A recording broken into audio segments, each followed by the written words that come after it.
Hey Dave, I'm kind of busy over here. Can you help me clear the set so we can start this video? Okay. Okay. Just get that stuff off the counter. Yep. Put the steaks out, right? Yeah. Okay. Man, these things are gorgeous. They are. I cannot wait to cook those. Hey, I got an idea. Okay. Why don't you do this video? Is that on? Yeah. Why don't you do this video? No, dude, that was not cool. No, this is great. This will work great. Like, you're the president of a Adrenaline Barbecue Company. Everybody's going to see your face. It's your recipe. They don't want to see me. They absolutely want to see. In fact, I made my decision. I know you're the boss, but I control the editing. I get to decide who's in the video. What the heck does editing have to do with who's in the...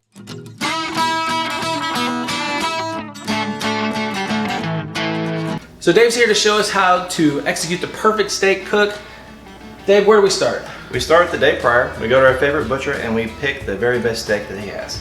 All right, and is there any particular cut you're looking for? I'm always going to pick ribeye. I love ribeye unless I'm just in the mood for something different. But any steak that's 1.5 inches thick or thicker that you like to eat will be, this method will work great on it. All right, okay, so we went to the store and you were looking at the ribeyes and you spent a lot of time looking at these steaks. Was there something in particular you were looking for? Oh yeah, there's several things we're looking for. The first thing that I look for is good marbling or intramuscular fat. You can look at this steak right here. I'm gonna hold it up for the camera. You see the marbling inside in the meat there. That melts during the cooking process. It's great, robust flavor. You wanna make sure you don't have too much fat that you're not gonna eat. That's the fat on the outside like this stuff, but this we can easily cut. And what's wrong with having this kind of fat? You know, it melts off and gets into the fire and just gives you the flames and flame ups. Yeah, flame ups. You just don't need that. Okay. For ribeye, I also look for a nicely defined end cap as well as a good eye of the ribeye. That's good eating right there. That is good eating. There's a globule of fat here, which is not ideal, but you can't have everything. We've got great marbling. We've got some fat here that we can cut off. We've got a nice end cap. You know, across the board, these steaks are very good choices. I think we'll be very happy with them. Okay. So you picked out your steaks, you bring them home, now what? We're going to dry brine.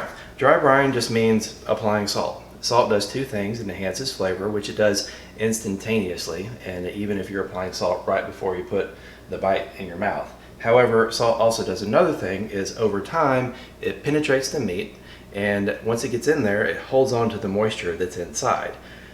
By applying the salt the night prior, top and bottom, a half teaspoon kosher salt per pound or a quarter teaspoon of table salt per pound. Be careful with table salt so it disappears quickly when you apply it, so just make sure you don't oversalt with that. That salt, top and bottom, it goes deep into the meat overnight, and then during the cooking process, the salt holds onto the moisture for enhanced flavor and more juiciness. Okay, that's interesting because I would think that, you know, salt draws the water out and it does. Okay. It does, but so I'm not crazy. Nope. It does take the water to the surface, but then the salt goes into solution with the water, and then it works its way back in. Some of that water, yes, it does evaporate, but that evaporation that occurs during that process where the salt goes into solution, that evaporation is minuscule compared to how much water you save when the salt's in the meat during the cooking process. Okay, so it's almost like it locks it in there. Yeah, it does. So if you have the time to salt the night prior, it is 100% the right decision to make every time. All right. Well, our steaks are salted. We're not cooking these till tomorrow, so yep. We're gonna put them back in the fridge. Do you recommend putting a cover over them or wrapping them up or anything like that? Yep. So everything we're doing tonight is to prepare for the perfect execution tomorrow. When you're searing a steak, you want the outside of that steak to be dry. A dry steak sears much more quickly. Even a very thin sheen of water has to steam off and takes considerable energy, so it slows down the searing process. We're going to leave these in the fridge on a wire rack so they dry overnight. The exterior will be nice and dry. The interior will be nice and salty. You'll have juicy on the inside, seared on the outside, wall-to-wall red. Beautiful. All right. Well, these look great. Let's put them in the fridge and we'll get ready to cook them tomorrow. Sounds good. All right.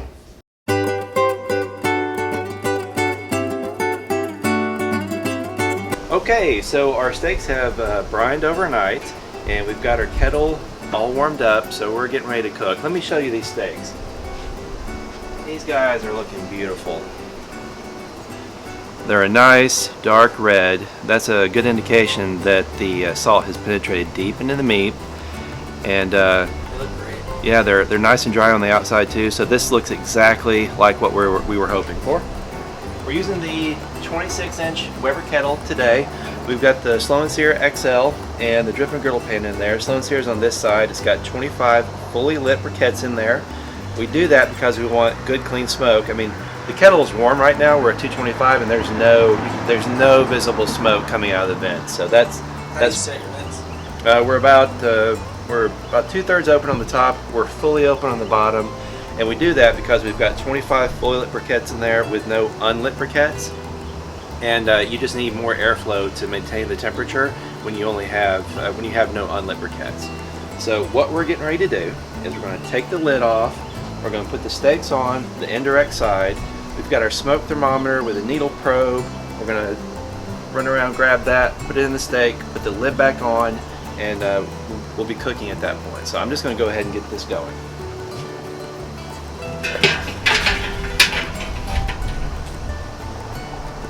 You can see the banked coals on this side with the Slow N Sear. Over here, probe that center steak. Put the lid back on. Now these will probably cook for 50 minutes to an hour. We want them to get up to 115 degrees for the sear. When they reach 80 degrees, we're going to flip them for more even heating. And then when the steaks hit 90 degrees, we're going to light a chimney of charcoal and get that fully lit. So about the time the steaks hit 115, the charcoal is going to be fully lit and we will just go to town. Okay, the steaks are at 80 degrees, so we're going to take the lid off, we're going to flip the steaks, reprobe, close, done. Here we go.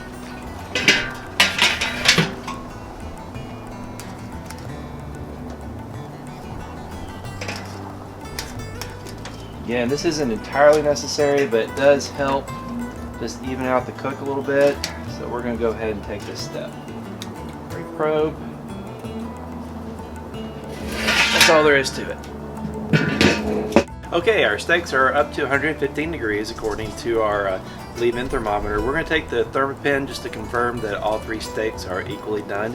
115 degrees is a very good temperature if you're shooting for medium rare, which is a final temperature of 135. Usually during the searing process you add about 20 degrees to whatever your internal temperature is. So as a rule of thumb, if you're shooting for a temperature other than medium rare, go for 20 degrees below your final desired doneness. We're going to pop the lid here, check the steaks. Assuming they're good, we're going to take them out, take them inside, and get them ready to sear.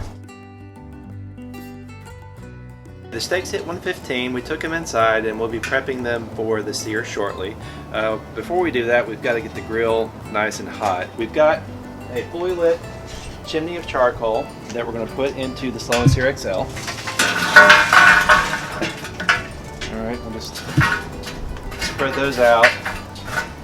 For a regular Slow N Sear, I would use 2/3 to 3/4 full chimney. For the XL, it takes a whole chimney.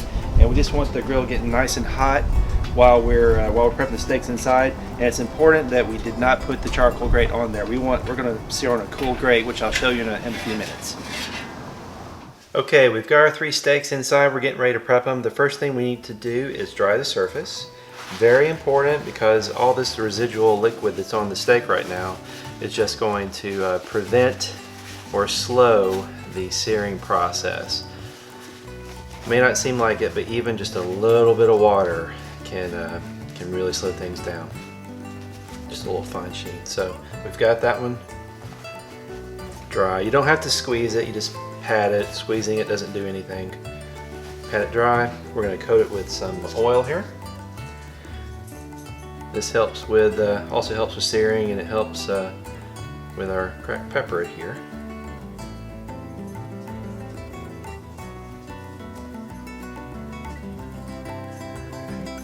That side, flip it over,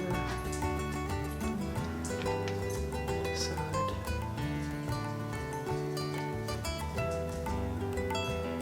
and that's nice and coated. Pull a little cracked pepper. You know, when I say a little, I mean a lot. I like cracked pepper. I really like the flavor you get from searing the pepper onto the steak. So I always put it on before I sear. Do you pat it down or just let it sit on there? The oil seems to grab it pretty well. You can certainly pat it if you want to. If I have a plate, I would definitely do that. But since we're on this wire rack here, and I'll just let it sit there. Is there any reason to wait once you get the pepper on there? Like, or can you just go straight out to the grill? This is ready. We can go straight out to the grill like it is. Yep. And we've got this one done. We'll go ahead and prep the other two, and then we'll see you guys again outside.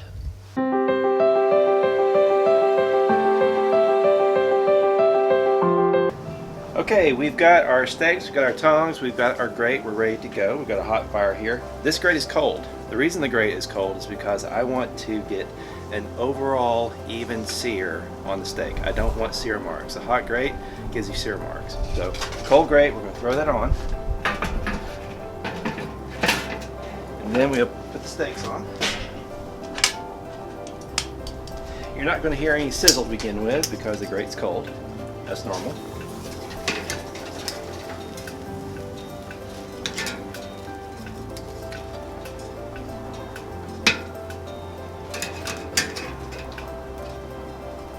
All right. Set our timer for 1 minute. So why'd you start with a cold grate? So we want the entire surface of the steak to be seared.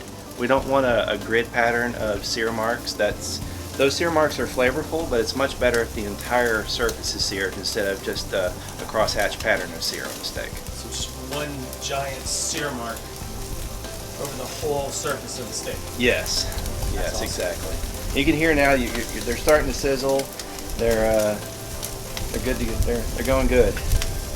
We're closing in on the 1 minute point. So make sure you wear gloves when you're doing this.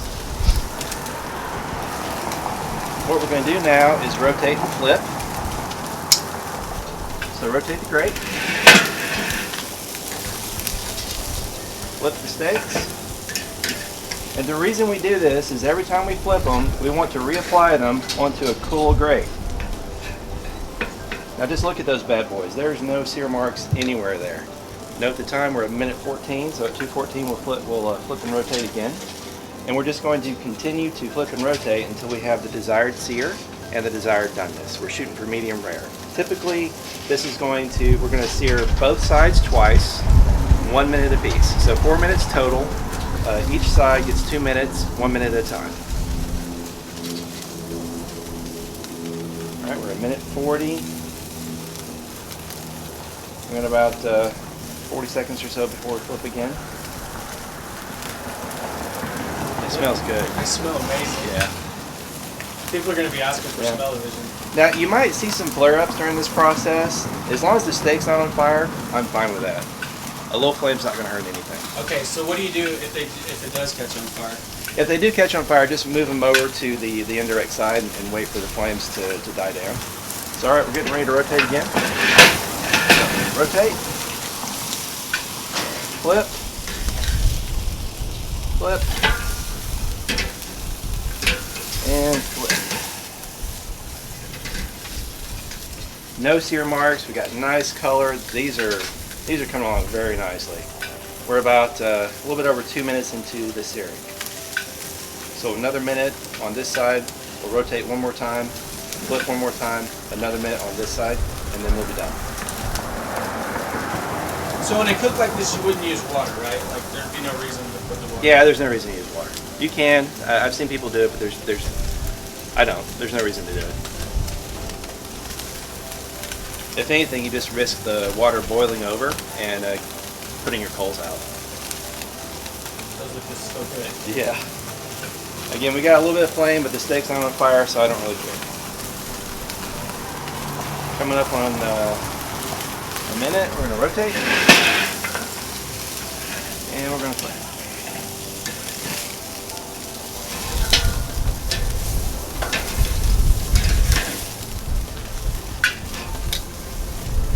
And I don't know if you can get in closer here, but this steak right now, the sear is just looking phenomenal on this. All right, I'm gonna try to get in a little closer. Sorry guys, this may be bumpy.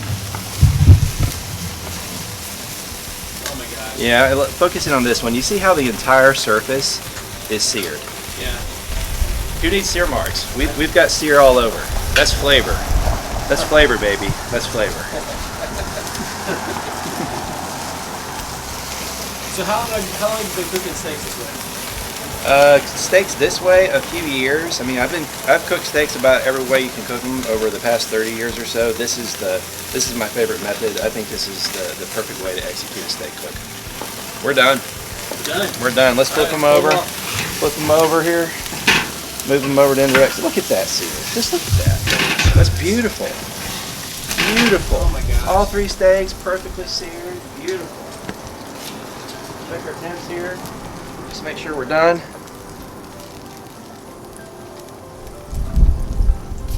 Oh yeah, we're good. Medium rare. So we're gonna have to eat these. Right? Yeah, we're gonna have to taste test. For the people. Yeah. We're doing it for them. It's all It's for them. for science. Yeah, for science. That's good. Okay, let's get these things inside and cut them. All right. Okay, we've got one of our 3 steaks here, nicely seared exterior. You can see juices pooling. This thing is so tender. Look at that. I mean, it's cooked up to medium rare and it's very tender. Let's go ahead and cut into this and see what we get. Oh man. A moment of truth. Do you hear that? I do hear that. Do you hear that juiciness? We could have used a butter knife. You know what? I don't know if they should see this. I don't know, man. I really need to see this. Okay, here we go. Nice. Look at that. So you've got wall-to-wall red, very little banding at the top and bottom. That banding is overdone meat. You want to minimize that as much as possible. You got a lot of red. You got a nice sear on the exterior. This is a very perfectly cooked steak. Let's take a bite.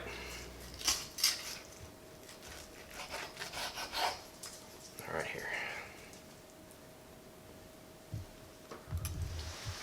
Oh man. Good? Give me your fork. All right.